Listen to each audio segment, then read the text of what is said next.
এখন নামাই দিবে, নামাই দিয়ে যদি বাইকে জায়গা পরে চলে যায় তখন পরে আরো চিপাহে। ভারতের যারা আছে দালাল তারাও আমার বিরুদ্ধে।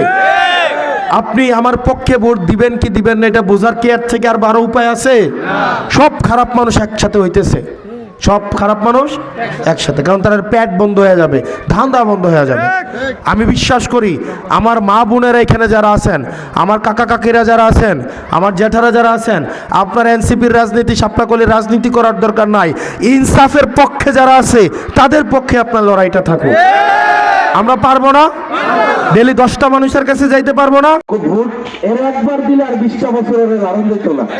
তো এটাকে আপনারা আমার প্রশংসা করলেন নাকি এটা আমার দুর্নাম করলেন? আমি আসলে বুঝি নাই। মানে কি প্রশংসা না দুর্নাম?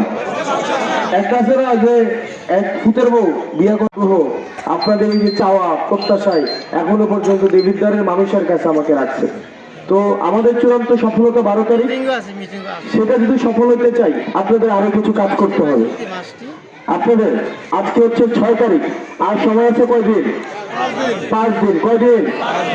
এই 5 দিনে আপনাদের এই সুলতানপুরে টোটাল ভোটার, আমি সেই জায়গায় দেখছি আমার মারা, আমার বোনেরা, তারা তাদের সর্বোচ্চটা দিয়ে আমাকে আপ্যায়ন করার এবং আমার জন্য চেষ্টা করার, তাদের এই প্রচেষ্টাটাকে আমি সারা জীবন আমি কৃতজ্ঞ থাকবো আপনাদের কাছে।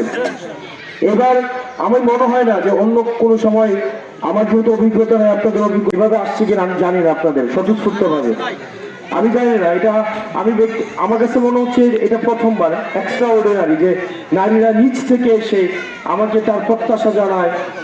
উনারা বলেন যে যাই হোক না কেন বাবা, হাল ছাড়া যাবে না, আমরা তোমার জিতে আনবো। তো এর থেকে বড় প্রাপ্তির আর দুনিয়াতে কি আছে বলেন? একটা মানুষ এর থেকে, যাকে আমি কোনোদিন চিনিও না, যার সাথে হয়তো আমার কোনোদিন দেখাও হবে না, এই যে অনেক আন্টি এখানে আছে, অনেকের সাথে আমার জীবনে হয়তো দেখাও হবে না, কথাও হয়তো হবে না, কিন্তু ওনারা আমার অনুপস্থিতিতে আমার জন্য ওনারা বাড়ি বাড়ি দাঁড়ে দাঁড়ে আত্মীয় স্বজনকে ফোন করে ওনারা এই শাপলাকলি এবং হাসপাত আব্দুল্লাহর কথা বলে। এর থেকে বড় চাওয়া, এর থেকে বড় প্রাপ্তি, আল্লাহর এর থেকে বড় রহমত আর কিছু হইতে পারে বলে আমার মনে হয় না। তো আপনারা যারা আমার জন্য, আমার অনুপস্থিতিতে আমাকে জিতানোর জন্য আপনারা চেষ্টা করে যাচ্ছেন, আমি শুকরিয়া প্রকাশ করছি আল্লাহর কাছে।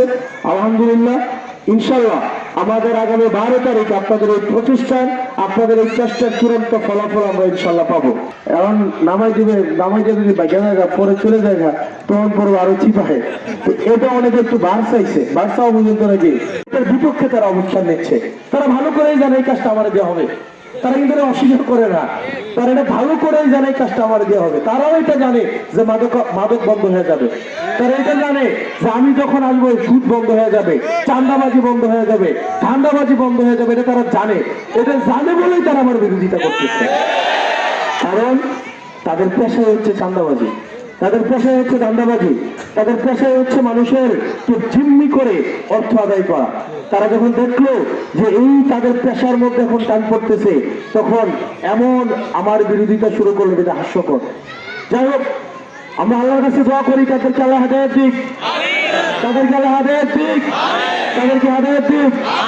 এবং তারা দেখবেন আগামী 12 তারিখ তারা দেখা যাবে অন্য মার্কার মিছিল দেওয়া ভোট কেন্দ্রে যাবে, কিন্তু তারা ভোটটা কিন্তু শাপলাকলিতেই দিবে, ঠিক না? এখন তাদের কাছে দাওয়াত দিয়ে আপনার পৌঁছাইতে হবে। অনেকে মনে করে কি, যেহেতু এই পোলাপানের দ্বার প্রান্তে আপনার বিজয় না, এটা দায়িত্বের দ্বার প্রান্তে, এটা কিন্তু দায়িত্ব আপনার জন্য। 4 লক্ষ প্লাস ভোটারের দায়িত্ব আপনার উপর আসতেছে। ওমর রাদিয়াল্লাহু তাআলা আনহু উনি বলছিল, ফোরাত নদীর তীরে যদি একটা কুকুরও না খেয়ে থাকে সেটার দায়ভারও আমার উপরে আসবে। উনি বলছিলেন এটা ঠিক। এই 4 লাখ মানুষের যদি কোনো একটা কষ্ট হয় যেটা আমার পলিসির মধ্যে, এটার দায়ভার আমি না জানলেও এটা আমার উপরে কিন্তু আসবে। এটা কিন্তু বিশাল বড় দায়িত্ব। এটা কিন্তু জিতলাম, নির্বাচিত হইলাম, পরে ঢাকা শহর গিয়ে গাড়ি নিয়ে ঘুরলাম, আর আমার এমপিত্ব বেচা এয়ারপোর্টে ভিআইপি গেট দিয়ে আসলাম, গেলাম, একটা ফ্ল্যাট পাইলাম, এটার মধ্যেই কিন্তু সীমাবদ্ধ না। এটা বিশাল বড় দায়িত্ব। আপনি যে আজকে মুগ্ধতা নিয়ে এই প্রশংসা আমার করতেছেন, এটা সর্বোচ্চ 1 মাস দেখবেন, নির্বাচিত হয়ে গেলে 1 মাস, 2 মাস, 3 মাস অপেক্ষা করবেন, ঠিক কিনা? এরপরে কাজ কাম না হলে কি গালাগালি শুরু করবেন না? শুরু করবেন কিনা? আমার বন্ধু বান্ধব অনেকেই আছে এখানে যারা হচ্ছে ছুটি নিয়ে ভোট চাইতে আসছে আমার জন্য। অনেক ছোট ভাই আছে, কাজ করতে হবে। আপনারা যারা আছেন